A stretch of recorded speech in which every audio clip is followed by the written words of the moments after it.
Bem-vindos à nossa casa, à comunidade espírita Ramatiz. Meu nome é Jim Ali e é com muita alegria que a gente vem apresentar um tema aqui e iniciamos, como toda iniciativa feliz, com uma prece. Peço que fechem os seus olhos, relaxem sobre a cadeira, eleve o pensamento a Deus, visualizando a figura meiga de Jesus de Nazaré, ou talvez uma paisagem bonita, o sorriso de uma criança, uma flor, algo que eleve a sua vibração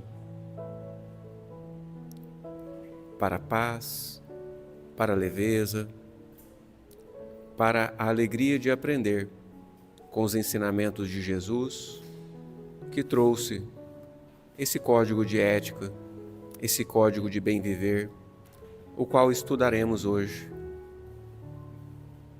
em um tema. Que Jesus nos abençoe, que assim seja. Então,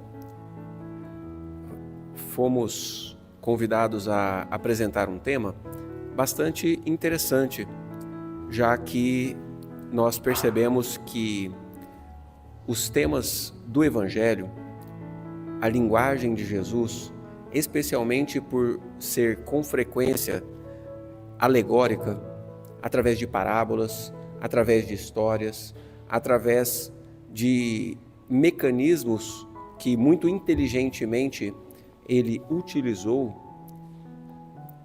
para conseguir fazer chegar às pessoas daquela época, vindos de uma cultura rude, uma cultura ainda recém-saída da sobrevivência.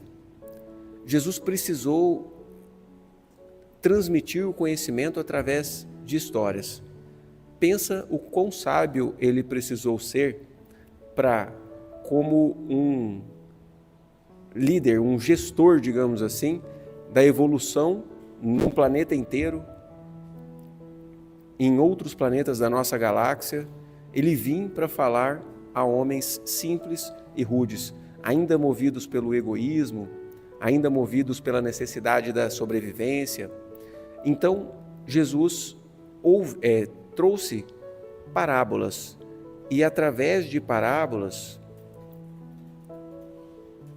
nós tivemos o ensinamento dele.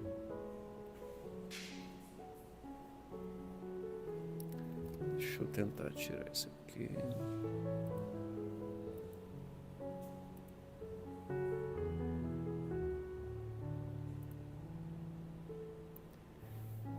Assim, pronto.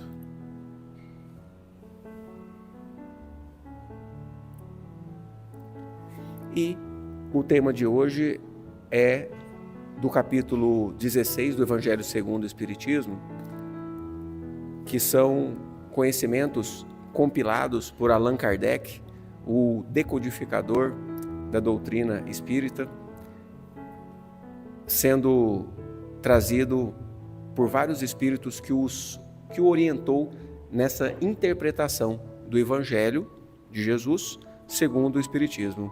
E no item 1 do capítulo 16 do Evangelho segundo o Espiritismo, tem essa passagem, onde Jesus diz: ninguém pode servir a dois senhores, porque ou odiará a um ou amará ao outro, ou se prenderá a um e desprezará o outro. Não podeis servir simultaneamente Deus e a Mamon. Mamon era o deus da riqueza, o deus do dinheiro, mas nessa figura de linguagem usada por Jesus, caracterizando não só o dinheiro, mas tudo aquilo que escraviza o espírito aos interesses puramente materiais e egoístas, desviando o ser humano da finalidade divina, da finalidade reencarnatória, que é uma finalidade de crescimento da alma, do espírito. O corpo físico é um substrato, é uma ancoragem que a alma, que o espírito tem para conseguir evoluir. E o corpo físico necessita de cuidado. A gente necessita de alimentação, a gente necessita de moradia, a gente necessita de proteção, a gente necessita sobreviver, a gente necessita deixar descendentes. E todas essas necessidades são aprendizados, são meio, não finalidade, quando a finalidade é, na verdade, o engrandecimento do espírito.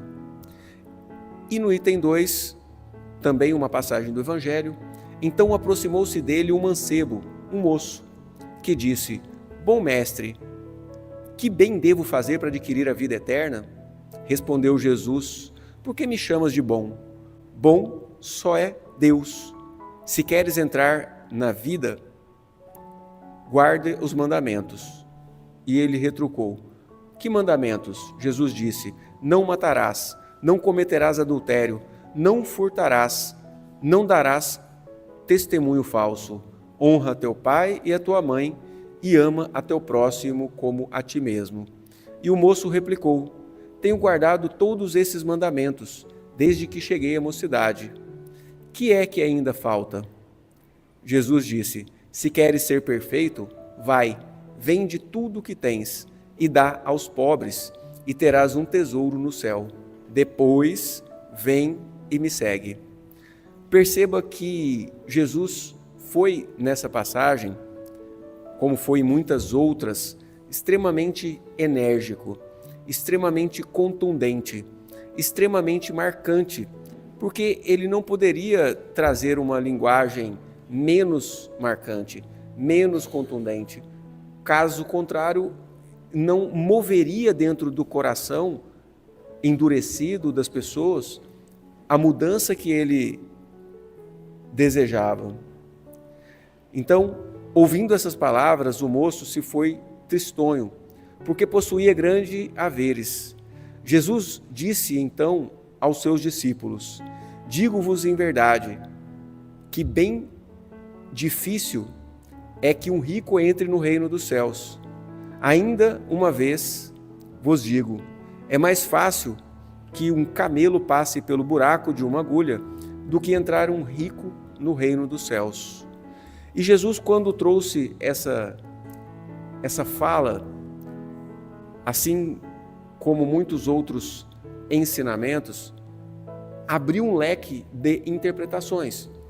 E esse leque de interpretações veio sendo conduzido no decorrer da história da humanidade com frequência de forma literal, de forma radical, não alegórica, não figurada como era ali o desejo de Jesus, trazendo ao ser humano várias crenças de limitações, crenças punitivas, crenças que trazem sentimentos de culpa ao ser humano, relacionados não só ao dinheiro, mas também relacionados à sexualidade, também relacionadas ao desfrute da vida, também relacionadas ao sofrimento.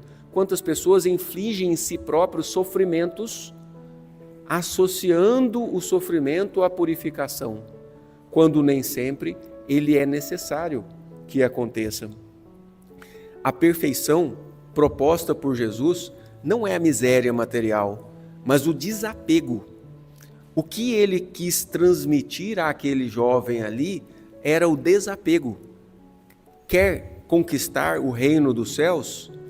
E Jesus, obviamente, conhecedor da mente humana, não só genericamente, mas individualmente, chamava as pessoas pelo nome, entrava dentro da alma de cada ser humano ao qual se dirigia, sabia que o maior apego daquele jovem era o dinheiro. Então, obviamente, ele falou: olha, quer encontrar o reino do céu? Então você vai precisar desapegar. E o que você tem apego é o dinheiro. Então, vai lá, dá tudo aos pobres e me segue. Então, a perfeição proposta por Jesus não é a miséria, mas o desapego absoluto, a liberdade espiritual em relação aos bens terrenos. Vender tudo é despojar-se do egoísmo, e do orgulho e da posse material excessiva.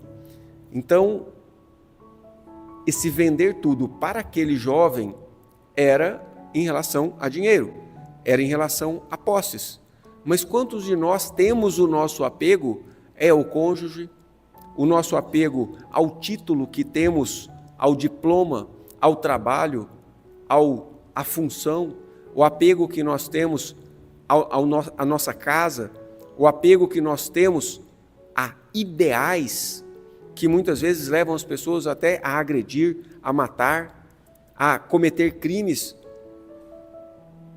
pelo apego ao material. Quantas guerras estão relacionadas ao apego àquilo que eu acho que é o correto, mas que na verdade precisa ser libertado através do desapego. E no item 3 do capítulo 16, disse-lhes a seguir uma parábola. Havia um rico homem cujas terras tinha produzido extraordinariamente e que se entretinha em pensar consigo mesmo assim: que hei de fazer? Pois já não tenho lugar onde possa encerrar, guardar tudo o que vou colher. Aqui está o que farei, ele pensando ali. Demolirei os meus celeiros e construirei outros maiores, onde porei toda a minha colheita e todos os meus bens. E direi à minha alma, tens de reserva muitos bens para longos anos. Repousa, come, bebe, goza, aproveita a vida. Mas Deus, ao mesmo tempo, disse ao homem: insensato és. Esta noite mesmo tomar-te-ão a alma. Para que servirá tudo o que acumulaste? É o que acontece àqueles que acumulam tesouros para si próprio e que não é rico diante de Deus. Exatamente essa figura de linguagem trazendo essa percepção que nós espíritas temos muito clara, que o estágio que passamos na matéria é transitório e que dela levaremos somente dons, bens imateriais, bens imortais do Espírito. Levaremos a paciência que adquirimos através das vicissitudes da vida, levaremos o bem que fizemos, a caridade que praticamos, o perdão que realizamos, a reparação que realizamos dos maus realizados em vidas passadas, já que estamos em um planeta de provas e de expiações, onde a reparação dos nossos erros do passado é um tema central.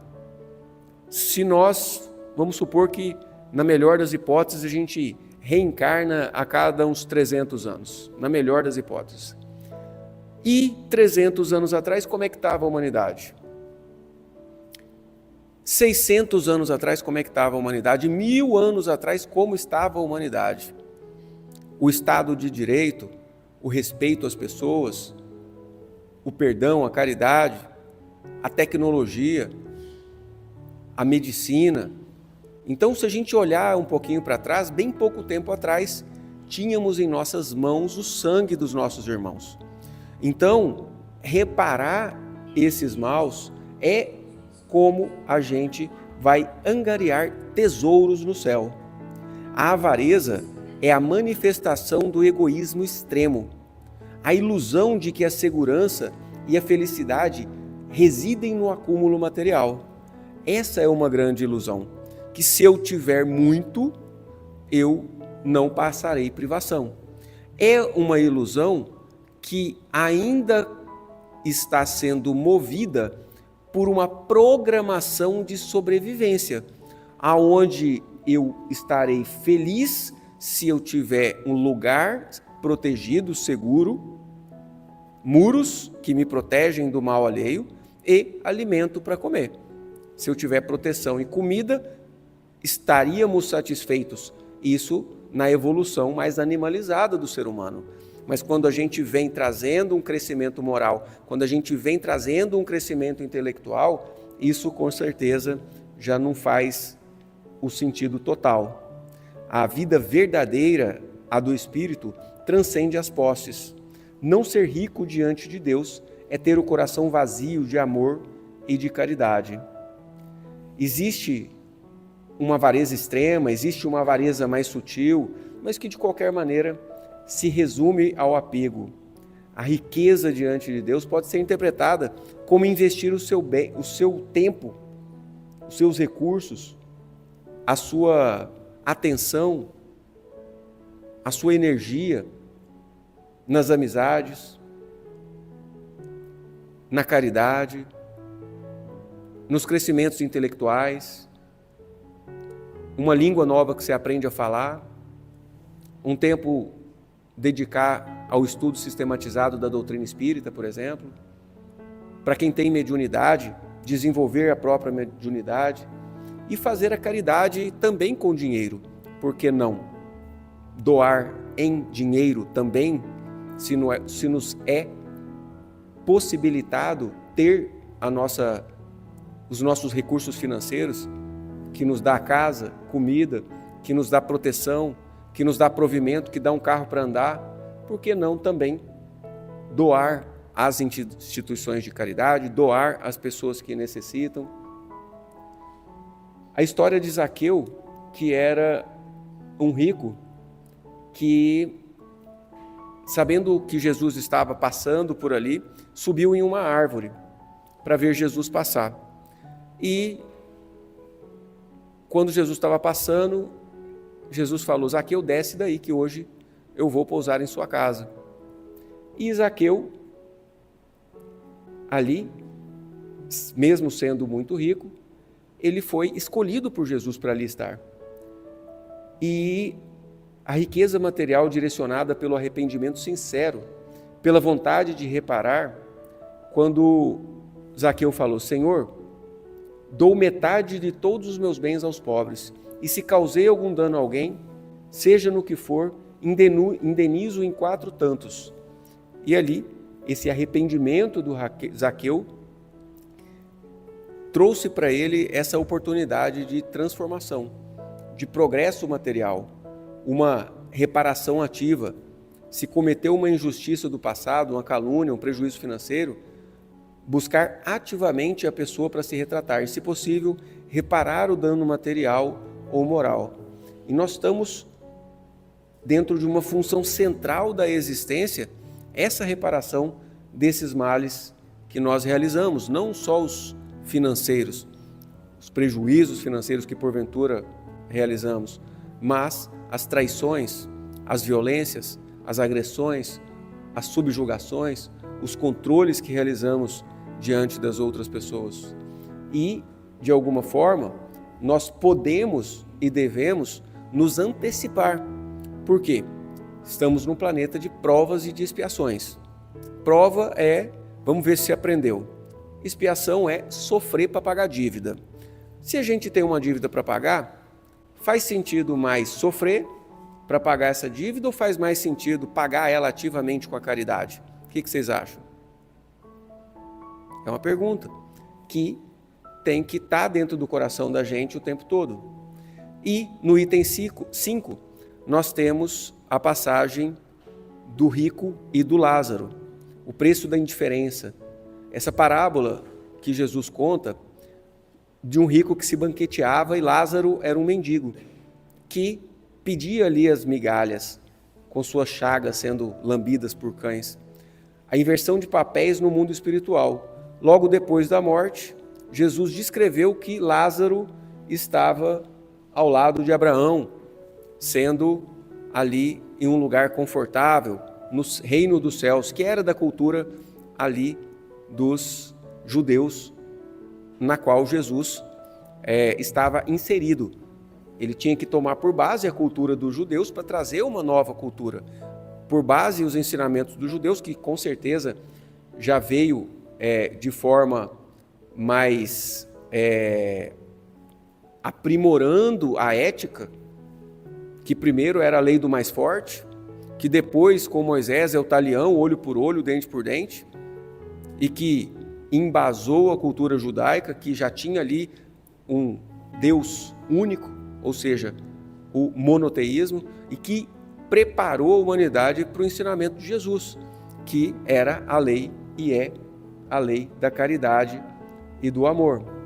Então, a indiferença ao sofrimento alheio, porque ali o rico não observava a pobreza do Lázaro e a possibilidade de dar dinheiro para ele, de dar comida para ele. Então, a indiferença ao sofrimento alheio, o gozo egoísta dos bens enquanto o próximo padece, cria um abismo vibratório que nos separa da verdadeira comunhão espiritual. E aí, esse rico lá no céu, na verdade no inferno, gritou a Abraão: Abraão, molha os seus dedos, pede a Lázaro molhar os dedos e colocar na minha boca, porque eu estou aqui seco, ardendo no fogo do inferno. É a figura de linguagem que Jesus usou. E aí, Abraão ali não podia fazer nada, e ele falou: então manda os seus anjos lá na terra e avisa aos meus familiares, aos meus filhos, as pessoas que ficaram lá, dessa realidade que nós estamos vivendo aqui, que se não fizer bem aos pobres, vai arder no fogo do inferno. Abraão falou: eles têm Moisés e os profetas, que os escutem. Se não escutar Moisés e os profetas, que era a cultura judaica da época, eles não vão escutar um morto. Então, às vezes a gente vem ao centro espírita com frequência, atrás de fato de fenômenos, de sinais, quando na verdade os ensinamentos estão muito claros na vida da gente, estão muito acessíveis através do Evangelho, através da obra espírita, através da obra de Chico Xavier, de Emmanuel, das obras básicas de Allan Kardec, de uma palestra dessa que a gente está assistindo, das reflexões, de 1 minuto, de uma página apenas, refletida com sinceridade, é o ensinamento que a gente pode. Então, a indiferença que muitas vezes existe no cotidiano, a gente passar por uma pessoa necessitada e sente uma dor, né? Um pedinte, um mendigo, uma pessoa aleijada que está ali pedindo.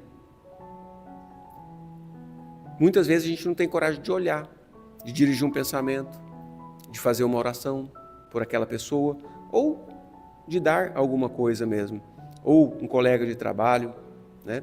Então, ouvir Moisés e os profetas, conforme Jesus falou ali naquela parábola, hoje é estudar a doutrina espírita, ler o Evangelho, buscar conhecimento que desperte para a responsabilidade social, a prática da caridade, não esperar sinais extraordinários para começar a agir no bem. Então, essa responsabilidade social, por exemplo, é algo muito interessante. Em atos mínimos a gente consegue observar e realizar isso, cuidando da natureza, por exemplo. Então, o Senhor age como um homem que, tendo de fazer longa viagem, esse item 6 é a parábola dos talentos, onde um senhor entregou, foi fazer uma longa viagem, chamou seus servidores e entregou seus bens. E deu 5 talentos a um, 2 talentos a outro e 1 talento a outro, cada um segundo a sua capacidade. E esse senhor partiu. E então o que recebeu os talentos negociou aquele dinheiro e ganhou outros 5. O que recebera 2, a mesma coisa, dobrou. O talento era uma unidade de dinheiro da época. Recebera 2 e do mesmo modo ganhou outros 2. Mas o que apenas recebera 1, cavou o buraco na terra e ali escondeu o dinheiro. Passando longo tempo, esse senhor, esse amo daqueles servidores voltou e os chamou a prestar contas. Veio o que recebera 5 talentos, lhe apresentou outros 5, dizendo: Senhor, entregaste-me 5 talentos, aqui estão, além desses, mais os outros 5. E o outro, mesma coisa, que recebeu 2, entregou mais 2. E o outro E ele disse a ambos, né?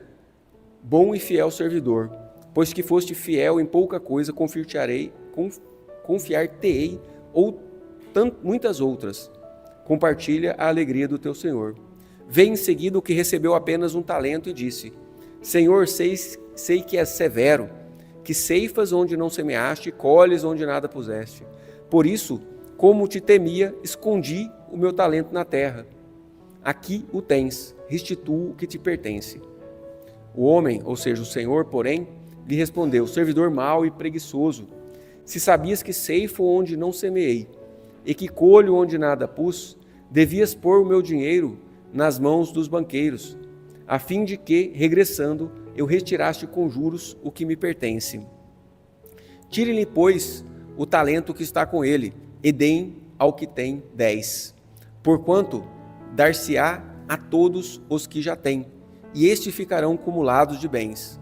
Quanto àqueles que nada têm, tirar-se-á mesmo o que pareça ter, e seja esse servidor inútil lançado às trevas exteriores, onde haverá prantos e ranger de dentes. Dá para imaginar vocês lá na frente de Jesus e ele falando isso?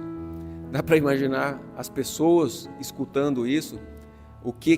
Como que movia isso dentro do coração das pessoas? E o mesmo mestre Jesus que há pouco tempo falando que um rico não entraria no reino dos céus. Então, tudo isso mexeu muito com a humanidade. A interpretação que a gente faz da parábola dos talentos é uma interpretação de quê?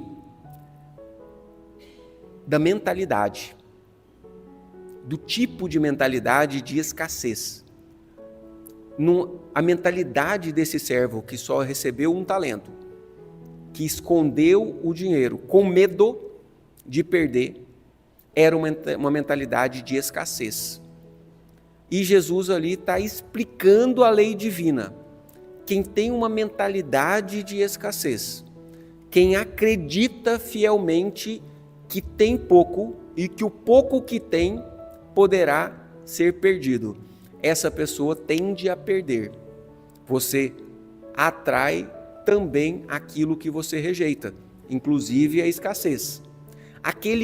Aqueles outros dois que acreditaram que eram capazes, acreditaram que seriam capazes, acreditaram no futuro, tiveram uma fé, uma predisposição a pensar e acreditar que as coisas dariam certo, investiram aquele dinheiro e aumentaram o dinheiro que tinham.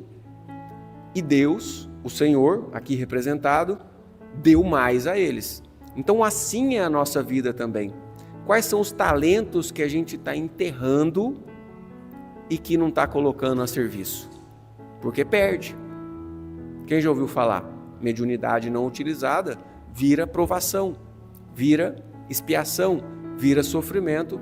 Mediunidade mal utilizada, pessoas que têm uma mediunidade de premonição, por exemplo, que usam para ganho próprio, perde mediunidade. Saúde mal usada, através dos vícios, dos exageros, perde também a saúde e daqui a pouco está tendo um adoecimento. Então, os talentos, eles precisam ser colocados a serviço. Então, esses talentos são todas as oportunidades e recursos que Deus nos confia. Inteligência, saúde, bens materiais, conhecimentos adquiridos, dons específicos, a mediunidade, a arte, a comunicação, o próprio tempo. O que a gente está fazendo com o nosso tempo? O que a gente está fazendo com a doutrina espírita que nós aprendemos? Poxa vida, se o grande motivo da gente estar aqui encarnado é evoluir, é melhorar-nos como espírito, e que comida, casa, telhado é só um substrato, é só um meio para o qual, mas que o motivo maior é outro, é o ganho desses bens eternos. Por que não dedicar um pouco mais de tempo ao Espírito? Por que não ler mais as obras edificantes? Por que não dedicar 2 horinhas a um trabalho voluntário por semana? Sendo que o motivo maior da gente estar aqui são esses ganhos espirituais, morais. Por que não se esforçar um pouco a mais para tolerar um colega de trabalho que é irritante? E que se te irrita é porque, e está do seu ladinho, é porque você tem alguma dívida com ele. Por que não se esforçar? Por que ficar cultivando a raiva dessa pessoa? Por que na hora que ela sai falar mal para uma outra pessoa? Ah, mas ele fez isso e isso de errado. Fez. Mas e aí? Qual que é a lição disso, né? Então, o servidor mau e preguiçoso, o medo, a desculpa, a inércia, não é sobre a quantidade de talentos, mas sobre o que se faz com ele. Tirar-lhe, pois, o talento, dar-se-á a todos os que já têm. É a lei do uso. Aquele que faz bom uso vai ter mais. Aquele que acredita vai ter mais. O que não é usado para o bem e para o progresso estagna e perde-se temporariamente. O esforço no bem atrai mais recursos e oportunidades. A inteligência, usá-la para aprender a ensinar, resolver problemas de forma construtiva, não para enganar e manipular, como falsos profetas realizam.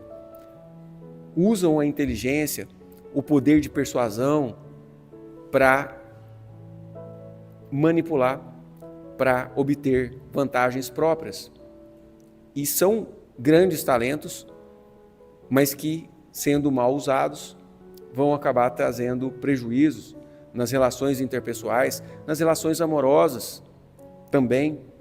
Os bens materiais, usá-los com equilíbrio para sustento digno, para gerar empregos, para auxiliar quem precisa, não para ostentação vazia ou para oprimir.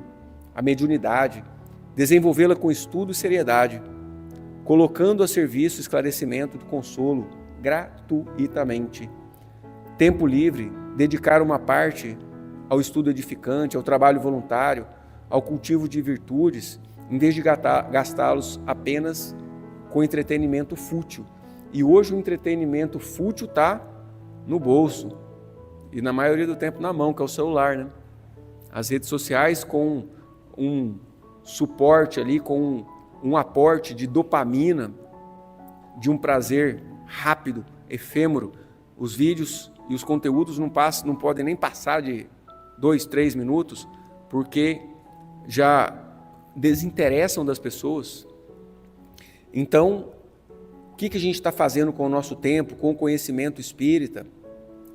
Então, se a riqueza houvesse de construir obstáculo absoluto, aqui já espírito de verdade, aliás, Fenelon, que era um espírito que estava ali ditando a Allan Kardec através de psicografias ou incorporado nos médios em que Allan Kardec estava fazendo os estudos ali do espiritismo, que deu origem, né, ao espiritismo.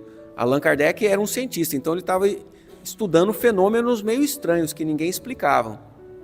E aí que deu origem ao espiritismo. Mas de qualquer maneira, os espíritos trouxeram essa explicação para essa parábola de Jesus em relação à riqueza. Mais fácil um camelo passar no buraco de uma agulha do que um rico entrar no reino dos céus. E aí o Fenelon vai explicar, não deve-se olhar para isso de forma literal. Se a riqueza houvesse de constituir obstáculo absoluto à salvação dos que a possuem, conforme se poderia inferir de certas palavras de Jesus, interpretadas ao pé da letra, não segundo o Espírito, Deus que a concede a riqueza, teria posto nas mãos de algum um instrumento de perdição, sem apelação nenhuma, uma ideia que repugna à razão, uma ideia estúpida, achar que Deus ia colocar na mão das pessoas uma fonte de perdição. Quando Jesus disse ao moço que o inquiria sobre os meios de ganhar a vida eterna, desface de todos os seus bens, não pretendeu, de certo, estabelecer como princípio absoluto que cada um deva despojar-se do que possui e que a salvação só a esse preço se obtém, mas apenas mostrar que o apego aos bens terrenos é um obstáculo à salvação, não só aos bens terrenos, mas às coisas que são da matéria. Quantos de nós, religiosos, espíritas e de outras religiões, quando desencarnam, fica dentro da casa que morou? Porque veja bem, se um familiar morre, já é difícil ficar sem esse familiar. Quando você morre, você perde todos de uma vez. E ainda tem uma opção de ficar como um espírito sofredor, vagando perto dos seus filhos que ficaram, perto da esposa, perto do marido que não morreu ainda. Então, isso é apego também. Isso é apego à matéria, às pessoas. Se a riqueza é causa de muitos males, se exacerba tanto as más paixões, se provoca mesmo tantos crimes, não é ela que devemos inculpar, mas ao homem que dela abusa, como de todos os dons. Então, uma enxada pode ser um instrumento de plantação, de produzir alimentos que vão alimentar crianças, pessoas, mas uma enxada pode ser uma arma. Da mesma forma é o dinheiro. Então, é necessário que a gente reflita nisso e percebamos essa segunda parte aqui, essa outra parte dessa reflexão, que tira a gente dessa interpretação literal do que Jesus falou, tira a gente um pouco dessa crença limitante, reducionista, generalista, que rico é mal, dinheiro faz mal. Não, dinheiro não faz mal, dinheiro pode fazer muito bem. Com efeito, o homem tem por missão trabalhar a melhoria material do planeta. Cabe-lhe desobstruí-lo, saneá-lo, dispô-lo para receber um dia toda a população que a sua extensão comporta. Para alimentar essa população que cresce incessantemente, preciso se faz aumentar a produção. Preciso se faz aumentar a tecnologia, a ciência. Para trabalhos que são obras dos séculos, ou seja, trabalhos grandiosos, teve que o homem extrair materiais das entranhas da terra. Procurou na ciência os meios para executar com maior segurança e rapidez. Quanto custou as medicações que tratam o HIV, por exemplo? Quanto custa produzir uma vacina? Milhões. Quanto custa fazer uma ponte que liga dois países? Hoje em dia já se fazem túneis por debaixo do mar na Europa. Quanto que custa? Bilhões. Se a humanidade não evoluísse, se não tivessem pessoas dispostas a liderar, a reter esse dinheiro e investir nesses grandes benefícios para a humanidade, se a humanidade ainda tivesse dentro de uma cultura só de subsistência, sem um crescimento, nada disso seria possível. Então, a riqueza, sendo a riqueza o meio primordial de execução, sem ela, não mais grandes trabalhos, nem atividade, nem estimulante, nem pesquisas. Com razão, pois, é a riqueza considerada, com certeza, um elemento de progresso. A desigualdade das riquezas é um dos problemas que inutilmente se procurará resolver, desde que se considera apenas a vida atual. A desigualdade é o quê?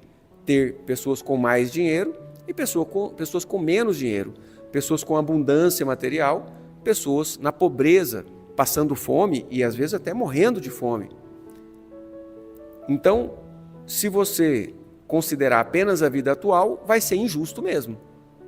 Assim como é injusto uma criança ter câncer, assim como é injusto uma criança nascer com uma deficiência física. A primeira questão que se apresenta é esta: por que não são igualmente ricos todos os homens? Não o são por uma razão muito simples: por não serem igualmente inteligentes, ativos, laboriosos para adquirir, nem sóbrios e previdentes para conservar. Alguns são mais gastadores, alguns são mais imprevidentes, alguns têm dívidas de vidas passadas que, como expiação programada no planejamento reencarnatório, vai passar por dificuldade financeira. Algumas pessoas têm um histórico de vidas passadas de uso comprometedor, de mau uso da riqueza, e pediram no planejamento reencarnatório: pelo amor de Deus, não me dá dinheiro, não me enche de dinheiro na minha próxima encarnação, porque eu já falhei 3 reencarnações com dinheiro. Peraí, então eu não posso ter dinheiro. Então essa pessoa está sendo, de alguma forma, protegida por essa privação, por incrível que pareça.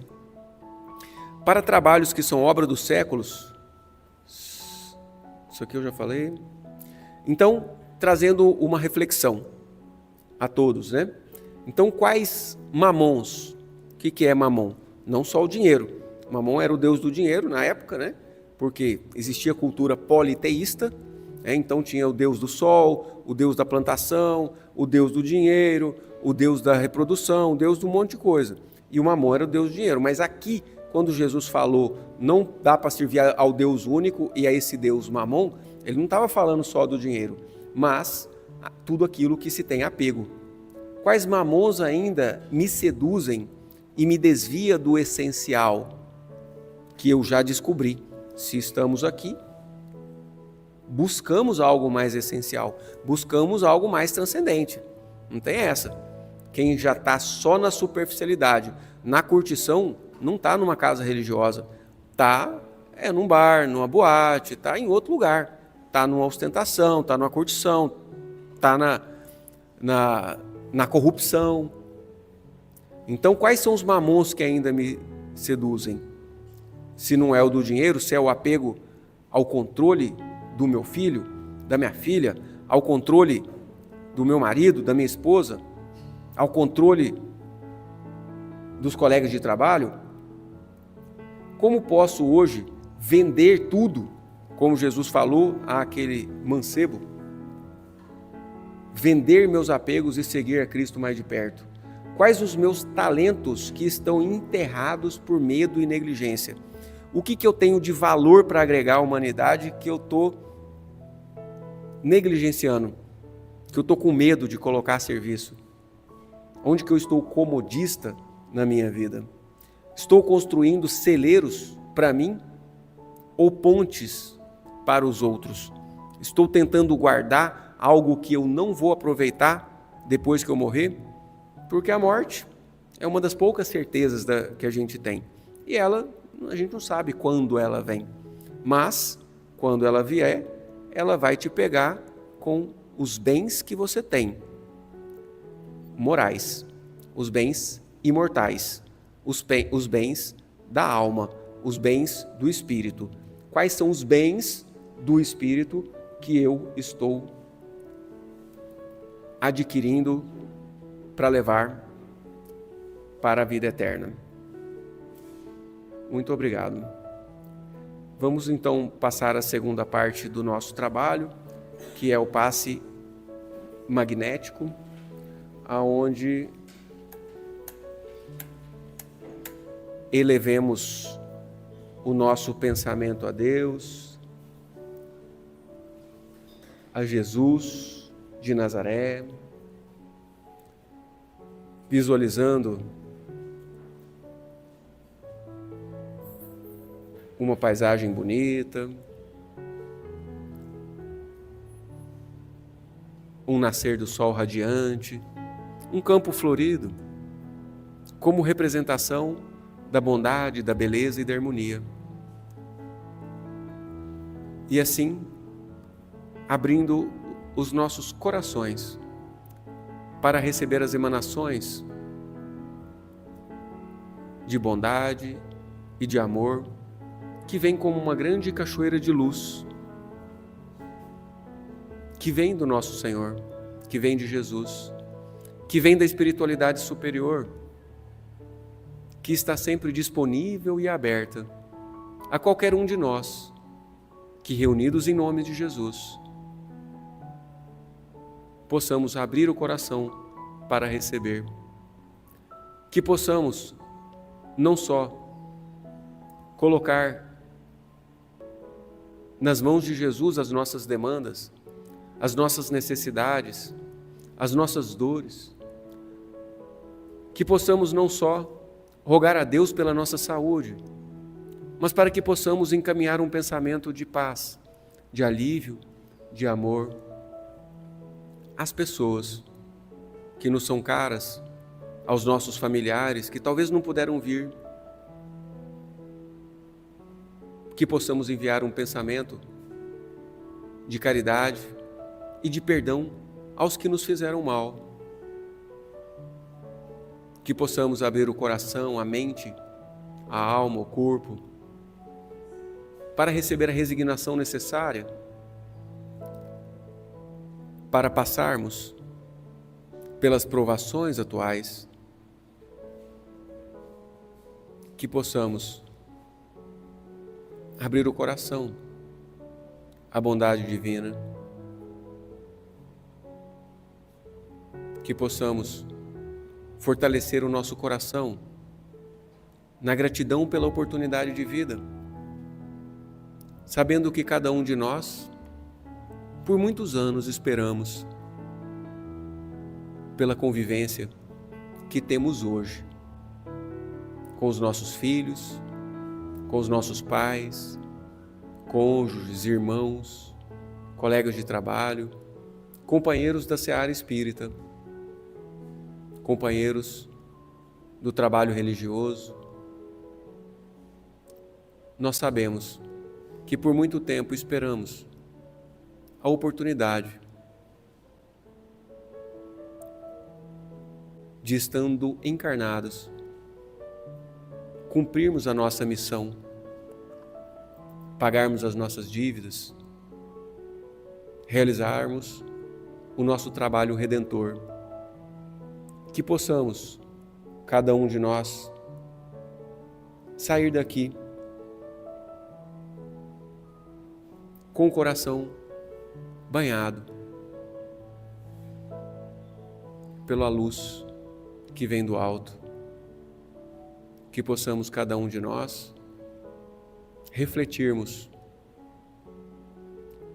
sobre o que iremos desapegar, o que nós deixaremos ir do ponto de vista material ou das relações interpessoais, o que nos aprisiona, porque essa é a grande missão da reencarnação. Que Jesus nos abençoe e nos acompanhe de volta aos nossos lares. Que assim seja.